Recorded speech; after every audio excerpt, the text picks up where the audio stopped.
सबसे पहले बात आज करेंगे दुर्ग जिले में एक दिल दहला देने वाली घटना ने पूरे इलाके को दहशत में डाल दिया है। एसटीएफ कॉलोनी में तैनात आरक्षक ललितेश यादव के घर पर एक महिला ने घुसकर चाकू से ताबड़तोड़ हमला कर दिया।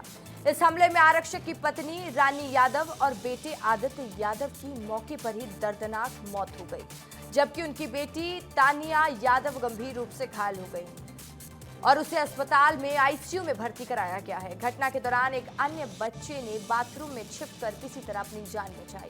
पुलिस ने आरोपी महिला सरोजनी भारद्वाज को गिरफ्तार कर लिया है। प्रारंभिक जांच में सामने आया कि आरोपी महिला और आरक्षक के बीच कथित अवैध संबंध थे। बताया जा रहा है कि महिला एक दिन पहले भी आरक्षक के घर पहुंची थी, जहां उसे समझाकर वापस भेज दिया गया था, लेकिन आपसी विवाद और रंजिश इतनी बढ़ गई कि उसने आज इस खौफनाक वारदात को अंजाम दे दिया। फिलहाल आरोपी से पूछताछ की जा रही है और पूरे मामले की गहन जांच जारी है। के साथ ललितेश यादव के कुछ संबंध थे। वो लड़की यहीं पे समझौता रहना चाहती थी और उसी दौरान उसने आकर के विवाद किया है और विवाद के दौरान उसने हत्या करने की नीयत से चाकू से ललितेश यादव की पत्नी और उनके बच्चों पे उसने संघातिक वार किया। जो यहाँ पे आसपास के लोग हैं उनसे पूछताछ के दौरान इस बात की पुष्टि हुई कि वो महिला कल भी आई थी दोपहर में 3 बजे के आसपास। उस दौरान उसको बाहर से ललितेश यादव यहाँ से ले जा करके और कहीं भेज दिया था समझा बुझा करके। प्लान अवस्था में जो प्रथम दृष्टया दिख रहा है वो प्री प्लान में आकर के उसने इस हत्या की घटना को अंजाम दिया है। और इस खबर पर ज्यादा जानकारी के साथ दिलीप शर्मा मेरे सहयोगी सीधा मेरे साथ लाइव जुड़ गए। दिलीप, इस घटना ने वाकई में हैरान कर दिया है, परेशान कर दिया है और कई सवाल भी खड़े हो रहे हैं कि सोचिए कि गुस्सा इतना महिला को इस कदर भूत सवार था अपने प्रेमी के साथ रहने के लिए कि उसने एक महिला की हत्या कर दी, उसकी बीवी की हत्या कर दी, उसके बच्चों को भी मौत के घाट उतारा। दिलीप,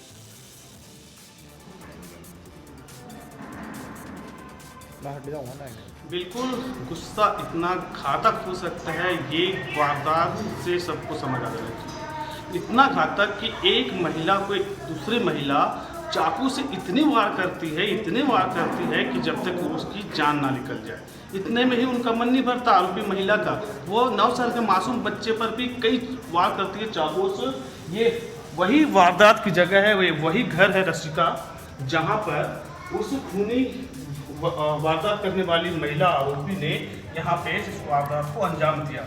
यहीं पर जो आरक्षक है, एसटीएफ है, उनके परिवार रहती थी, महिला रहती थी, बच्चे रहते थे, छोटे बच्चे थे, 9 साल का लड़का था, 2 लड़की थी, पूरे परिवार के साथ यहाँ पर रह रहे थे। लेकिन सुबह अचानक वो आरोपी महिला ऐसी सीढ़ियों से ऊपर आती है और घर वाले को किसी को अंदाजा भी नहीं था कि इतनी बड़ी वारदात को वो अंजाम देने आ रही है। सबसे पहले आती है आरक्षक की बीवी है, पत्नी है, उनसे वो झड़प करती, विवाद करती है, फिर अपने पास लाए चाकू से बिना सोचे समझे कई वार करती है। बताया जा रहा है कि 15 से 20 बार चाकू से गोदती है उस महिला को। उसके बाद वो महिला अपने बच्चों को कहती है कि भागो भागो, अपनी जान बचाओ, लेकिन छोटा 9 साल का मासूम बच्चा रसिका भाग नहीं पाता है, उसको अपना शिकार बनाती है वो महिला, उस पर भी चाकू से करती है इसी घर पे।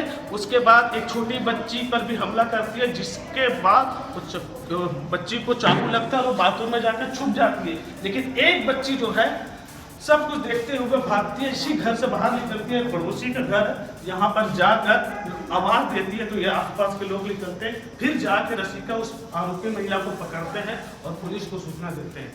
तो जरा इस मतलब आप समझिए, एक मासूम बच्चे का रसिका क्या कसूर था?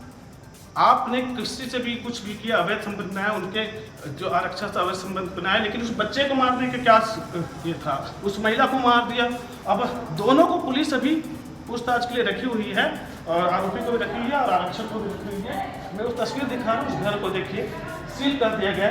जब देखिए झड़प हुआ होगा रक्षक कहता है, तो चूड़ियाँ देखिए, ये यहाँ पर जिस तरह से वारदात को अंजाम दिया गया था, ये यहीं पे चूड़ियाँ देखिए किस तरह से टूटी हुई है। और इधर आप देखिए ये खून के धब्बे, हालांकि इसे मिटाने की कोशिश कर दी है, लेकिन ठीक है, हम दिखाने सकते, लेकिन ये पूरे खून के धब्बे हैं। तो इसी जगह पर वो संघर्ष, खूनी संघर्ष यहाँ पे हुआ था। वो आत्मरक्षा में जो आरक्षक की पत्नी ने अपने आप को बचाने की कोशिश कर दी होगी, लेकिन जिस तरह से उस आरोपी महिला का खून सवार था, और वह लगातार चाकुओं से हमला कर रही थी। जब छोटा बच्चा आया 9 साल का मासूम बच्चा माँ करने लगा तो उसने उस पर भी हमला कर दिया और दोनों की ही मतलब उसी समय मौत हो गई थी, लेकिन अस्पताल जाने के बाद मौत का डिक्लेयर किए कि मौत हो चुकी है। अभी एक बच्ची जो है रसिका वो आईसीयू में एडमिट है और वो भी मौत और जिंदगी के बीच लड़ रही है। एक बच्ची डरी दिलीप, आप है। लगातार इस खबर पर नजर बनाए रखिए। आगे की जो भी अपडेट होगी दिलीप आपसे लेंगे। ये घटना वाकई में हृदय विदारक है, दुख पहुंचाने वाली है और हर कोई हैरान है प्रदेश में। बहुत शुक्रिया दिलीप तमाम जानकारी।